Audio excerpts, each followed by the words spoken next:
পৃথিৱীত কিবা এটা ডাঙৰ কাম কৰিবলৈ এটা ডিগ্ৰীৰ প্ৰয়োজন, বহুতো টকাৰ প্ৰয়োজন।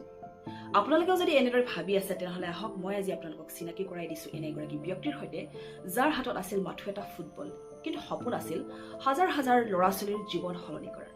মুম্বাইৰ আটাইতকৈ ডাঙৰ বস্তি অঞ্চল আম্বেদকাৰ নগৰত ডাঙৰ দীঘল হোৱা এজন ল'ৰা যাৰ নাম হৈছে অশোক ৰাথোৰ।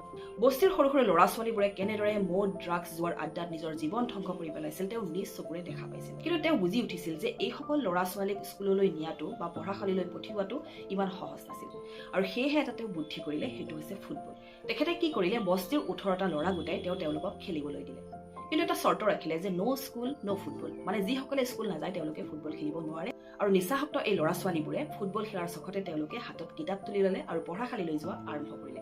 যি ধাৰণা এটা ফুটবলৰ পৰা আৰম্ভ হৈছিল সেয়ে সৃষ্টি কৰিলে অস্কাৰ ফাউণ্ডেশ্যনৰ, যি ফাউণ্ডেশ্যনৰ অ'নাৰ হৈছে অশোক ৰাথোৰ। যি অস্কাৰ ফাউণ্ডেশ্যনে 14,000তকৈ অধিক দৰিদ্ৰ এই বস্তি অঞ্চলৰ ল'ৰা ছোৱালীসকলৰ জীৱন পোহৰাই তুলিবলৈ সক্ষম হৈছে। যদি আপোনালোকৰ এই মহান ব্যক্তিজনৰ কাহিনীটোৱে হৃদয় চুই গৈছে তেনেহ'লে কমেণ্টত ৰেছপেক্ট লিখিবলৈ নাপাহৰিব, আৰু এনেকুৱা ধৰণৰ মটিভেশ্যনেল ষ্টৰীৰ বাবে আপোনালোকে চেনেলটো ছাবস্ক্ৰাইব কৰিবলৈ নাপাহৰিব।